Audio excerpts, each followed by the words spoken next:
기도응답의 비결, 기도응답의 조건이라고도 할 수 있습니다. 무시할 때 기적이 일어난다. 무시할 때 기적이 일어난다는 제목으로 은혜 함께 나누도록 하겠습니다. 18절에 우리가 지난 시간 스쳐가듯 만났던 한 오늘 말씀의 주인공 남자가 등장합니다. 예수께서 이 말씀을 하실 때 한 관리가 와서 절하며 이르되, 이렇게 돼요. 한 관리, 그러니까 고위 공직자라고 우리가 이해할 수 있지요. 그 사람이 와서 예수님 앞에 절했다, 이렇게 되어 있습니다. 이 사람이 누구인지를, 이 똑같은 말씀이 너무 중요해서 마가복음과 누가복음에도 거의 똑같이 나오는데요, 거기에서 이 사람을 구체적으로 이름과 직책을 소개합니다. 우리가 여러 번 들어보셨어요. 잘 아는 회당장 야이로라는 사람입니다. 그 당시 유대는 한 지역마다 회당이 있었어요. 우리 교회처럼 회당을 다 중심으로 유대인들이 모여서 하였는데, 그 회당에 그 마을에 사는 사람 중에 가장 인격이 깊고 신앙이 좋고 지식이 높은 훌륭한 분, 한 50대 중반에서 60대 중반 사이의 분을 그 회당의 책임자요 지도자인 회당장으로 모시게 됩니다. 바로 야이로라는 사람은 그 회당의 장이었어요. 이 사람이 예수님 앞에 와서 절했다는 거예요. 절했다는 거예요. 이 똑같은 걸 마가복음은 어떻게 말씀하냐면 발 아래 엎드려 간곡히 구하여 이르되, 이렇게 설명합니다. 즉 나이가 최하 50대 중반이 된 존경받는 회당장이 그 당시 이제 30이 간 넘은, 예수님의 그 능력은 무시할 수 없지만 그 당시에 지도층, 권력층, 사두개인, 바리새인, 뭐 대제사장 이런 사람들이 저거 이상한 놈, 저 이단 아냐 막 이렇게 하고 경원시하는 예수님 앞에 와서 발 아래 엎드려, 그게 이제 절하는 거 아니에요? 예? 발 아래 엎드려 아주 겸손한, 가장 겸손한 자세로 간곡히 구했다는 것입니다. 이 첫째 우리가 반드시 배워야 될 말씀은 우리가 주님 앞에 나오는 자세입니다.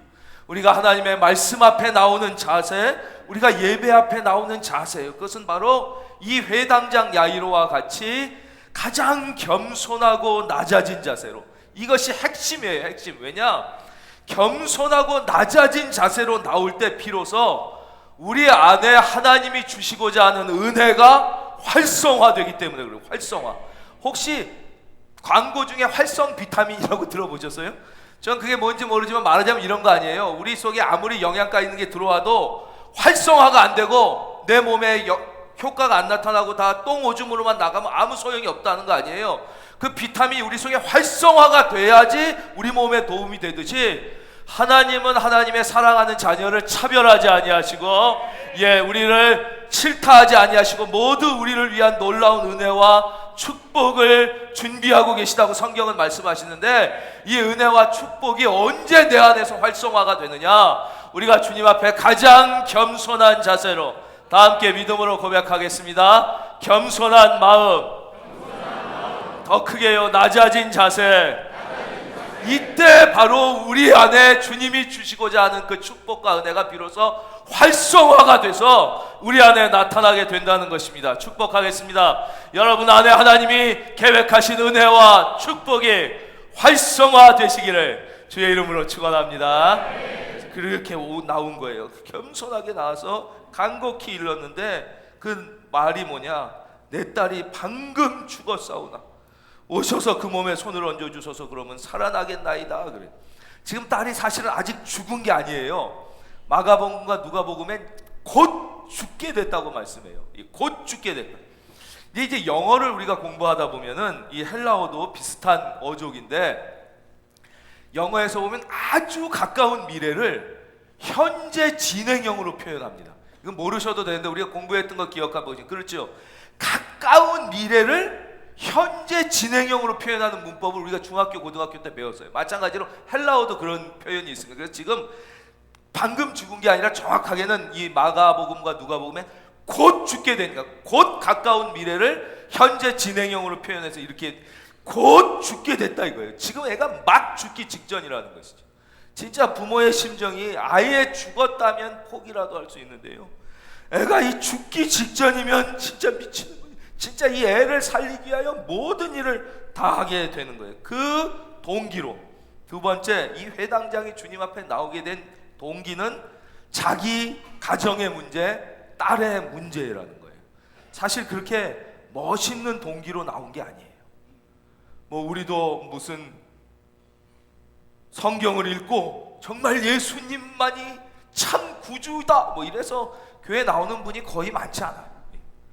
성경을 다 읽고 진짜 소명이 무엇이며 산다는 게 무엇인가, 예수 안에 답이 있어 뭐 이래서 이렇게 고매하게 나오는 분이 거의 없어요. 다 그냥 다 모르고 나오는 거예요. 뭐 사업이 망해서 나왔든, 뭐 건강에 문제가 나왔든, 결혼의 위기 가운데 나왔든, 뭐 취직에 실패했던, 하여튼 마음에 상처를 입어서 나오는 분들이 많은 거예요. 예, 자녀 때문에 어떻게 좀 잘 되게 하려고 나왔든, 우리도 뭐 동기가 그렇게 뭐 고상한 동기로 나온 사람이 많지 않습니다. 하여튼 조금 더 행복해지고자 하는 동기로 나왔거나, 지금이 너무 힘들어서 나왔거나, 마누라가 너무 가자 그래서 나왔거나, 뭐 누가 부탁을 억지로, 다 우리도 주로 안 되고 힘들어서 나온 분들이 많은데, 그렇게 표현하기는 이제 창피하니까 다 넥타이 메고 좋은 옷 입고 나와서 이렇게 점잖은 척 앉아있지만, 다 우리는 그 삶의 문제의 해결함을 받고자 하는 그런 뭐 그렇게 고상하지 않은 동기로 나온 것이에요. 이 회당장 야이로도 마찬가지. 자기가 잘 나갈 때는 별로 예수님에게 관심이 없었어요. 그러나 자기가 지금 인생의 위기 가운데 나왔어요. 근데 그 별로 고상하지 않은 동기로 나온 야이로엘 주님이 어떻게 대하시는가. 19절, 예수께서 일어나 따라가심에 제자들도 가더니. 주님은요, 어떤 동기로 나왔든, 그 사람이 고상한 동기로 나왔든 간에, 망해서 나왔든 간에, 그 사람이 잘 살려고 나왔든 간에, 병 고침 받으려고 나왔든 간에, 어떤 동기로 나왔어도 그 사람을 차별하지 않고 주님 앞에 나온 모든 사람을 받아주시는 거예요. 다 받아주시는. 여기서도 고상하지 않은 동기로 나왔다고. 야 회당장, 네가 잘 나갈 때는 뭐 나를 2단이니 3단이니 저 이상한 짓 하니 그러다가 이제 딸 죽게 되니까 이제야 나오냐, 이런 말씀 안 하시는, 그를 생각하시고 그냥 있는 게 일어나 그와 함께 움직여 주시는 것이죠. 여러분 축복하겠습니다. 어떤 동기로 나오셨든지 주님 앞에 겸손하게 매어달리면 우리 주님이 여러분을 위하여 일어나 주시고, 여러분을 위하여 움직여 주시고, 여러분을 위하여 기적을 베풀어 주십니다. 그래서 우리 주님은 사실 우리 중에는 교회를 이용해 이득을 취하려고 나온 사람도 있을 수 있어요. 교회를 이용해 먹으려고 나온 사람도 있을 수 있어요. 교회를 이용해 이득을 취하려고 나온 사람조차도 우리 주님은 다 거절하지 않고 받아주시는 분이랍니다. 다 받아주시는. 그 다음 이제 20절에 우리가 지난 시간 만났던, 지난 시간 말씀의 주인공이지요. 12해 동안이나 혈루증으로 앓는 여자가 예수의 뒤로 와서 그 겉옷가를 만졌다는 거예요. 우리는 이 여인에 대하여 잘 알고 있고 이제 사랑하는 마음이 생겼지만, 회당장 야이로의 입장에서 보십시오. 지금 내가 와가지고 주님 앞에 발 아래 절하고 간곡히 해서 이제 예수님이 내 딸 살려주시겠다고 가는 이 중요한 순간에 난데없이 웬 여자가 나타난 거예요. 지금 예수님이 나를 먼저 만났는데 어느 여자가 갑자기 인터셉트 해가지고 방해하는 거 아닙니까 지금? 그것도 사실 점잖은 병이라고 할 수 없는, 그 당시 아주 멸시받는 부정한, 그러니까 더러운 병에 걸린 재수없는 여편네가 나온 거예요. 회당장 야이로의 입장에서 볼 땐 그 사람이 와가지고 이제 예수님 막 만지고 막 이렇게 독차지하고 있으니까 속이 막 뒤집어지지 않겠습니까? 막 나중에도 뭐지만 예수님이 이 여자 만나고 치료해 주느라고 시간이 막 가고, 이 아빠는 불안해서 내 딸 때문에 이러다가 딸이 탁 죽거든요. 그러니까 이 회당장 입장에서 볼 땐 진짜 미치는 일이 일어나. 이 너무 재수 없는 더러운 병에 걸린 여자가 와가지고 지금 내가 예수님 먼저 만났는데 순서가 내가 먼저인데 이 여자가 와서 인터셉트 해가지고 지금 하는 거예요. 우리는 이 스토리를 다 아니까 너무 이게 은혜롭지만, 그 죽어가는 딸의 아버지의 입장에서는 이 여자가 얼마나 밉고 속이 뒤집어지고 예수님이 섭섭, 지금 내 딸 먼저 살려줘야지 왜 이 여자 지금 이러고 지금 이런 마음이 들지 않겠습니까? 바로 이것이 기도와 응답 사이에 놓인 장면이에요. 우리가 여기에 대한 분명한 깨달음이 있어요. 나의 인생의 고난과 축복 사이에 반드시 이런 장면이 끼어 있는 거지.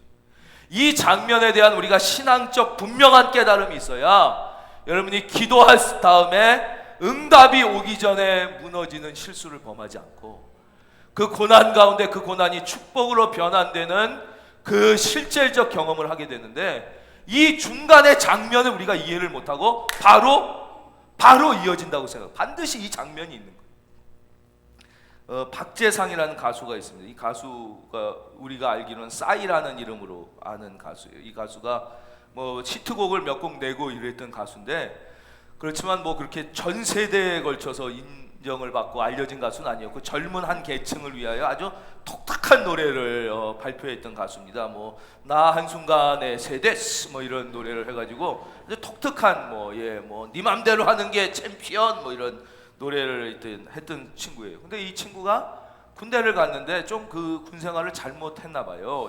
무슨 그래가지고 이게 잡히게 된 거예요. 물론 가수고 연예인이니까 또 표적 수사가 됐겠죠. 그래서 아예 군대에 너 간 건 다 무효다. 다시 재입대를 해서 쫄병부터 다시 군 생활을 다 하는 판결이 나왔어요. 이게 아주 한국의 유명한 사건이었어요. 군대에 다녀오신, 이 쫄병으로 다녀오신 대부분의 남자분들은 알겠지만, 군대를 쫄병으로 다시 들어간다는 것은 정말 상상하기도 싫은 일입니다. 이거는 정말 안 갔다 온 사람은 아무리 설명해도 이해할 수가 없는 일입니다. 저는 뭐 대부분 남자 군대 갔다 온 사람이 다 그러지만, 제대한 다음에 재입대하는 꿈을 반드시 한두 번 꿉니다. 그것은 일생일대에 잊을 수 없는 악몽 가운데 하나예요. 진짜 몸부림을 치고 식은땀을 흘리다가 깨어나는데, 저는 어떻게 몇 달 전에도 군대 다시 들어가는 꿈을 꿨어요. 꿈속에 얼마나 제가 안 들어가려고 발버둥을 치면, 난 이미 제대했습니다. 제가 큰은혜 교회 목사입니다. 제가 군대 다시 가면 어떻게 예배는 누가 합니까? 막 그랬더니 막 저를 때리면서 군 기피자가 되려고 그러냐고. 네가 큰은혜 교회 목사면 나는 한경직이다. 막 이러면서 막 저를 강제로. 그래가 제가 너무 억울해서 끌려가면서, 내가 육군 병장까지 다 했으니 그걸 찾아봐라. 그럼 내가 다시 하라면 하지만 내가 쫄병부터 못한다. 나 병장부터 하겠다고 그러니까 또 막 때리면서 다시 훈련병부터 해야 된다고 막 그러다가 깼어요. 얼마나 감사한지 막 그런 꿈을 꾸는데, 이 사람은 진짜 가라고 그랬으니까 전 상상도 못 하겠어요. 얼마나. 근데 이 어쩔 수 없이 가게 됐는데, 보니까 이 사람이 그때 이미 나이가 상당히 많이 들어가지고 2주만 지나면 공익근무요원으로 갈 수 있게 되더라고요. 나이가 현역 가는 나이가 넘어가. 2주만 지나면 공익근무요원. 여러분 얼마나 그 2주 기다려서 공익근무원으로 가고 싶겠습니까? 당연한 거예요, 그건. 그래서 진짜 마음에 어떻게든지 변호사를 써서 2주만 버티면 공익으로 가니까 2주를 버티려고 발버둥을 치는데, 이 사람의 아내가 그러더라는 거예요. 야, 내 남편 후지다. 난 내 남편이 이렇게 후진지 몰랐다. 그래도 싸이인데. 야, 용기 있게 살라고 노력하던 싸이가 이렇게 후져? 야, 그러면 안 되지. 내 남편 싸이가 치사하게 그러면 안 되지. 아마 그때는 진짜 듣기 싫었을 거예요. 우리가 주님의 말도 당장은 너무 듣기 싫을 때가 있는 거예요. 그때는 얼마나 섭섭하고 서운했겠습니까, 진짜. 그렇죠? 이 사람이 만약에 그렇게 갔으면 그 다음에 이 사람 인생 끝났을지 몰라요. 그래서 그 2주를 기다리지 않고 육군 현역으로 다시 들어가. 그래서 2등병 전 훈련병부터 다 해가지고 다 하고 나왔어요. 다 길게 다 하고 나왔어요. 그리고 나서 이 사람이 새로운 신곡을 하나 발표하게 되는데, 그게 바로 우리 모두가 잘 알고 있는, 대한민국 국민뿐만 아니라 전 세계를 매우치킨 오빤 강남스타일이고, 이 곡이 바로 그 다음에 나온 것이에요. 그 다음에 나온. 우리는 고난과 축복, 기도와 응답 사이의 이 장면을 반드시 이해할 수 있어야, 그래야 우리의 신앙이 진짜 신앙이 됩니다. 이게 얼마나 고통스러운 장면이었냐면, 마가복음을 보면요, 마가복음 5장 34절이에요. 한번 화면 보겠습니다. 여기에 이 장면이 조금 자세히 설명돼요. 예수께서 이르시되 딸아, 내 믿음이 너를 구원하였으니 평안히 가라. 내 병에서 놓여 건강할지어다. 이렇게 이 여자가 났어요. 예수님이 이 여자 고쳐주는 사이에 어떻게 되냐. 35절. 아직 예수께서 말씀하실 때 회당장의 집에서 사람들이 와서 회당장에게 이르되 당신의 딸이 죽었나이다. 그 사이에 딸이 죽어버렸어요. 어찌하여 선생을 더 괴롭게 하나이까? 너 기도한다고 되냐? 너 뭐 믿음으로 산다고 되냐? 너 진짜 미래 준비하지 않고 무슨 믿음으로 예수해야 된다고 되냐? 이런 얘기가 이제 들리는 거예요. 기도와 응답 사이의 이 장면 가운데. 그때 36절 예수께서 그 하는 말을 곁에서 들으시고, 여기서 곁에서 들으시고, 저 말이 NIV 영어 성경에 뭐라고 번역되어 있냐? Ignoring what they said 이렇게 되어 있습니다. 정확히 번역되어 있습니다. Ignoring, 예수님께서 그따위 말을 무시해 버리시고, 이거예요. 무시해 버리시고. 바로 이게 신앙이에요. 신앙은 무엇이냐? 무시해야 할 말을 무시해야 되는 것이에요. 노라고 말할 수 있는 그리스도인, 여러분 세상의 불신앙의 말을 과감히 무시할 수 있기를 주의 이름으로 축원합니다. 그따위 말을 무시해야 우리는 그 다음 두려워 말고 믿기만 하는 은혜의 단계로 갈 수 있는데, 세상 얘기를 다 들어. 온갖 쓰레기 같은 얘기, 요즘엔 SNS가 너무 발달해가지고 온갖 메시지, 온갖 카톡으로 쓸데없는 얘기, 세상 얘기, 불신앙의 얘기, 언론사도 너무 많아서 쓰레기 같은 기사들이 쏟아지고, 쓰레기 같은 뉴스가 쏟아지고, 쓰레기같이 자녀 키우는 이야기, 쓰레기처럼 돈 버는 이야기, 쓰레기같이 사는 얘기들이 쏟아지는데, 그 말을 무시하지 않으면 우리는 예수를 바라볼 수 없어요. 기적을 경험할 수 없어요. 축복을 받을 수가 없어요. 무시하는 용기가 있기를 바라요. 바로 그게 무시할 수 있는 뭐라고 그래요? 노라고 말할 수 있는 그리스도인이에요. 신앙인은 아니지만 일본 사람 와타나베 주니치라는 사람이 쓴 세계적인 베스트셀러가 있습니다. 책 제목이 둔감력입니다. 둔감력 뭐냐? 쓸데없는 얘기를 무시하지 않고는 결코 행복할 수 없다. 우리가 이 땅에서 행복하게 자기에게 주어진 인생의 길을 걸어가려면 둔감해야 된다. 좀 무시하라는 거야. 그 쓸데없는 얘기들 좀 듣지 말고 둔감해야지. 너무 쓸데없는 얘기를 많이. 여기서 주님이 그들의 쓸데없는 비신앙의 얘기를 ignoring what they said, 그들이 한 말을 완전히 무시해버리는 것이에요. 완전히 무시할 때 기적이 일어나요. 여러분 이번 한 주도 살 때 주님의 말씀을 어기게 하는, 주님의 말씀에 집중하지 못하게 하는 수많은 말씀이 아니죠, 잡소리들이 여러분의 귀에 들렸지요. 여러분 이 시간 무시를 결단하시기를 다시 한번 주님의 이름으로 축원드립니다. 무시할 수 있는 그리스도인, 여러분 무시해야 돼. 그 다음에 주님이 이제 이 애를 고치러 가는데 23절 예수께서 그 관리의 집에 가서 피리 부는 자들과 떠드는 무리를 보시고 이르시되 물러가라, 이 소녀가 죽은 것이 아니라 잔다 하시니 그들이 비웃더라. 그 다음엔 우리가 무엇을 비웃는 것을 무시해야 돼요. 그래서 예수님은 여기 갈 때도요 제자들 다 안 데리고 갑니다. 마가복음 보면 제일 믿음 좋은 제자 중에서도 베드로, 야고보, 요한만 선발해서 가요. 여러분 신앙생활 하실 때 이왕이면 정말 믿음이 귀한 분들과 교제하는 것이 좋은 거예요. 안에서도 쓰잘데없는 소리 하는 사람들, 소용없는, 우리 교회는 그런 분이 거의 없지만 같으니 예수님이 이 소녀가 죽은 것이 아니라 잔다 그랬더니 비웃는 거예요. 왜냐? 그들은 이해 못하는 거예요. 그렇죠? 웃기고 있네, 지금 죽었는데 헛소리하네, 비웃는 거예요. 그랬더니 예수님이 이들을 완전 무시하셔서 대꾸도 안 해요. 그냥 내쫓아 버리는 거예요. 그거 뭐 상대할 필요가 없다는 거예요. 그런 거 그냥 무시하고 내쫓는 거예요. 다 내쫓아 버립니다. 지금도요 무시해요. 지금도 비웃어요. 아니 비웃죠. 야 종교? 그다 종교가 야 니들 이렇게 해가지고 하는 거야. 뭐 야 예수 믿는다고 천국 가냐? 니들이 죽어봤냐? 야 무슨 믿음으로 산다고 니들이 잘 살 것 같냐? 웃기네. 그 종교가 사람 마음 하는 거야. 뭐 기독교 독선적이고 지들 마음대로 하고 꼭 기독교만 믿어야지 천당 간다는 게 말이 되냐? 수없는 비웃음의 얘기가 나와요. 야 목사들 보면 개판인 놈들 많더라. 수없는 비웃음의 얘기가 많아요. 그렇죠? 네가 뭐 기도한다고 되냐? 머리를 써야지 자식아. 네가 무슨 교회만 가. 수없이 비웃고 뭐 종교가 뭐 진통제에 불과하다. 종교가 뭐 심한 사람 그거 다 편에 불과하지. 기독교 그거 다 그것도 장사. 수없이 비웃는 소리가 지금도 있어요. 지금도 이 설교를 들으면서 마음으로 비웃는 사람이 있을 수 있어요. 그러나 우리는 그런 것을 무시할 수 있어야 돼요. 그런 것을 무시해 버리고 주님만 바라보시기를 바랍니다. 주님 무시해 버리고 소녀가 죽은 것이 아니라 잔다. 왜? 주님은 이렇게 말씀하셨을까요? 예수님 안에는 죽음이 없기 때문에 그래요. 나는 부활이요 생명이니 나를 믿는 자는 죽어도 살겠고 무릇 살아서 나를 믿는 자는 영원히 살리니 너희가 이것을 믿느냐. 주님은요 이 앞에 병자를 치료하셨어요. 육체의 질병을 고치셨어요. 그 다음에 마음과 정신의 병을 고치셨어요. 그리고는 귀신을 쫓아내셨어요. 바람과 파도와 우주를 다스리는 모습을 보여주셨어요.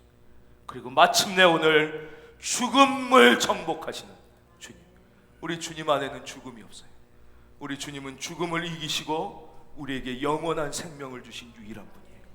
그래서 주님 안에는 죽음이 없기 때문에 주님은 잔다 그렇게 말씀하시죠. 그러나 그거를 모르는 사람이 볼 때는 지가 모르는 걸 모르고 비웃는 거예요. 비웃는 거. 예수 십자가 부활의 영생이 있는 걸 모르는 사람은 자기가 모르는 건 모르고 비웃는 거예요. 그런 사람은 그런 소리는 그냥 무시해야 되는 거예요. 무시하고 무리를 내보낸 후에 예수께서 들어가사 소녀의 손을 잡으시매 원어로 달리다굼 많이 들어보셨죠? 이게 달리다굼이에요.